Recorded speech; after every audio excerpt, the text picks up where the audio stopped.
war, man. World War III is at the horizon. It's already being, pushed forward, man. All the nations are gathering together. They're strengthening their artillery. Okay. So everything's happening simultaneously. That revival is going on through the spirit of Yahweh Shem Yahushai. The valley of dry bones is being prophesied, fulfilled. Then in the meantime, you got these nations gathering together for war, man. In the valley of Jehoshaphat, the valley of Megiddo, which is people know as Armageddon. Armageddon, which is the valley of troops or mountain of troops. All these nations are coming together to fight, and they're gonna fight against the Most High, the Prince, the King of Kings, the Lord of Lords, man. Now realizing that right now there's a spiritual a revival that is going on, man. You know, the light is being shined on darkness. Darkness is being seen for what it is. The truth is being revealed. The lies are being revealed. You know, brothers are being, now they're able to see. Now they have that breath of life. Wisdom and knowledge shall be the stability of their times and the strength of their salvation. Why? Their hope, because they have hope in this, man. They have the hope in the names of Yahweh Shem Yahushai. Right? The second woe is past, and behold, the third woe cometh quickly. And that's what we're coming into, man. I'm going to read this one back again, Hosea 5:2. In 2 days will he revive us, you see? And in 2 days he will revive us. Okay? Let me look up that word revive. We all know what it means, but I want to just bring it out. Let's see. I'm going to look in the blue letter.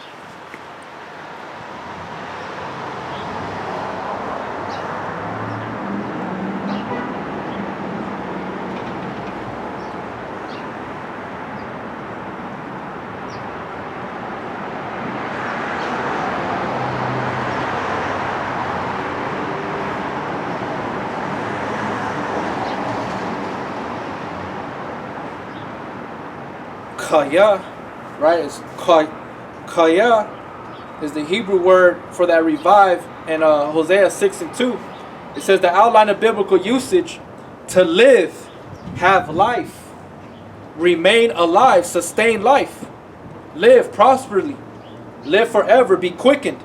Because the word quicken in the scriptures is going back to the word to live. Be alive, be restored to health, to life or health. You see? And that's all we're doing. We're restoring the Negro Latinos and Native American Indians back to life. Knowing who they are as a people. Bringing you back to your true nationality, man. You are Hebrew Israelites. Okay? You're not no Negro. You're not no Hispanic. Not no Mexican. You're not no African American. You're not no Cuban, Puerto Rican. You're a Hebrew Israelite. And every man comes from the respective tribe. Whether you be Judah, Benjamin, Levi, Simeon, Zebulun, Ephraim, Manasseh, Gad, Reuben, Naphtali, Asher, Issachar. Okay? That's who we are biblically. Right? Yahawada, Banyamin, Loya, Shemaiwan, Zebulun, Zabalawan, Aparium, Manasseh, Gad, Rahawaban, Naphtaliah, Asher, and Yashashkar. Okay? It's like Edom is Adawam, or Edomites is Adawamyam, or Adawamyam. Okay? He has his perspective tribe, his perspective biblical name in the Paleo Hebrew, which is the Lashon Kadash, the Holy Tongue. Okay? So we're in a sense bringing them to life in that. You know? It says to revive, be quickened from sickness, from discouragement, from faintness, from death. You see? That's all we're doing. That's all we're doing, man. You know? That's all we're doing. Let me get this one in Hebrews. when it links up, but it came to my mind. This is Hebrews chapter 2, verse 14. For as much then as the children are partakers of flesh and blood, he also himself likewise took part of the same. Talking about Yahweh Shai, right? Because he came in the flesh, you know, and he walked amongst men, okay? And he suffered, he went through the same temptations, okay, without sin though. That through death he might destroy him that had power of death, that is the devil, and deliver them who through fear of death were all their lifetime subject to bondage. You see? That's all we're doing. We're telling you not to fear, not to have no fear. The scriptures say the Spirit, the Most High gave us not the spirit of fear, the love of the Most High. Right? He didn't give us the spirit of fear. So we're encouraging, brother, waking you up, stirring up your minds, telling you what you got to do, what you read, have faith, believe, be humble, stay meek, be circumspect, vigilant, because your adversary, the devil, coming as a roaring lion, man, right? Which is a man. There ain't no lions running out here, no lions that we know as on four, legs on their paws, man, with the mane. And just growling. No, man, it's all symbolic. You know?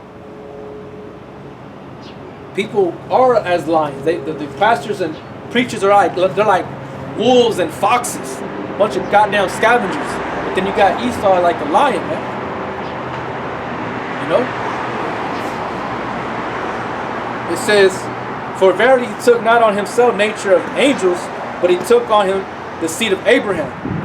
Wherefore in all things it behooved him to be made like unto his brethren, that he might be merciful and faithful high priest in the things pertaining to the Most High, to make reconciliation for the sins of the people. For in him that he himself has suffered being tempted, he is able to succor them that are tempted. And that's what we're doing for you brothers. We walk in the same steps as Yahweh Shai.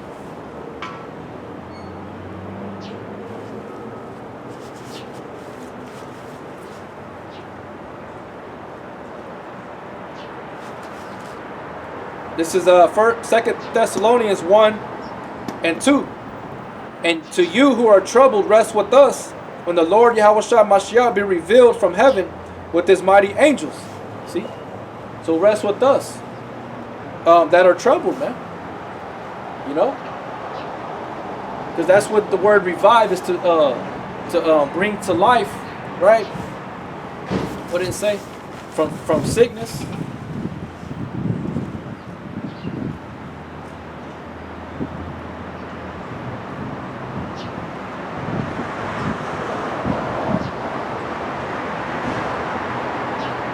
To revive, be quickened from sickness, from discouragement, from faintness, from death. See? That's all we're doing. Shine the gospel upon you. See 2 Thessalonians 1 and 7. And to you who are troubled, rest with us. Right? To you who are troubled, rest with us. So if you're troubled, you're sick. It says rest with us. Whom the Lord Yahweh Shai shall be revealed from heaven with his mighty angels in flaming fire, taking vengeance on them that know not the Most High, that obey not the gospel of our Lord Yahweh Shai Mashiach, and who shall be punished with everlasting destruction from the presence of the Lord and from the glory of his power. You see? I'm going to finish this out, Hosea 5 and 6. After 2 days will he revive us, right? Bring us to life or heal us to life. In the third day he will raise us up, and we shall live in his sight. Then shall we know if we follow on to know the Lord, right? Then shall we know if we follow on to know the Lord. So to know the Lord, you have to follow him. After that state of hearing this word, this gospel, you have a sense of awareness, understanding that you're supposed to continue to follow the Lamb whithersoever he goes. That way you can grow thereby. Okay? Stay within that proper temperature, within the sun and the earth and water, the water level being put upon you and poured upon you to grow.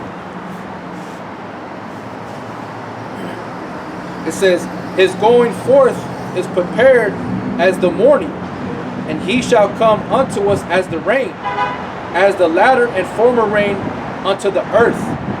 See? So, yeah, man, you know, the Most High, Yahweh Shem Yahushai, that's exactly what we're doing. We're building brothers up, you know, calling unto you the Valley of Dry Bones, you people out there, you Negro Latinos and Native American Indians that don't know who you are. We're telling you to wake up, man. Because now it's our salvation nearer than we believed. Let me go ahead and end it with this one.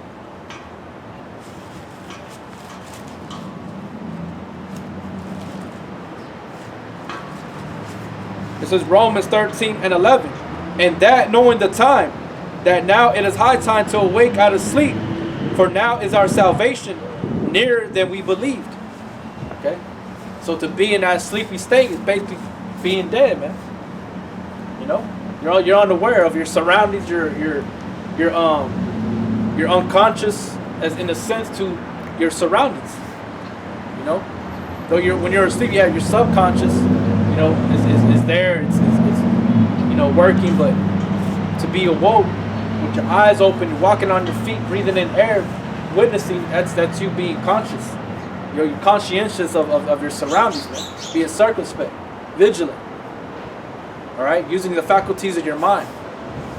Paying attention to the things that are going around you, man. You know? So it's time to wake up out of that sleep, because our salvation is there than we believe, man. We're living in that day. We're living in that time, man. That third day, Yahweh Shai was resurrected. You know, even though it was a 7-day period, he was a Passover lamb. But we're living on that third last day, where Yahweh Shai is coming back to revive us. He's going to take us up in that chariot. You know, no longer we're going to be, you know, brothers are already alive. Brothers are alive, you know what I'm saying? Like, there's brothers that are alive right now. We're just waiting for that transition.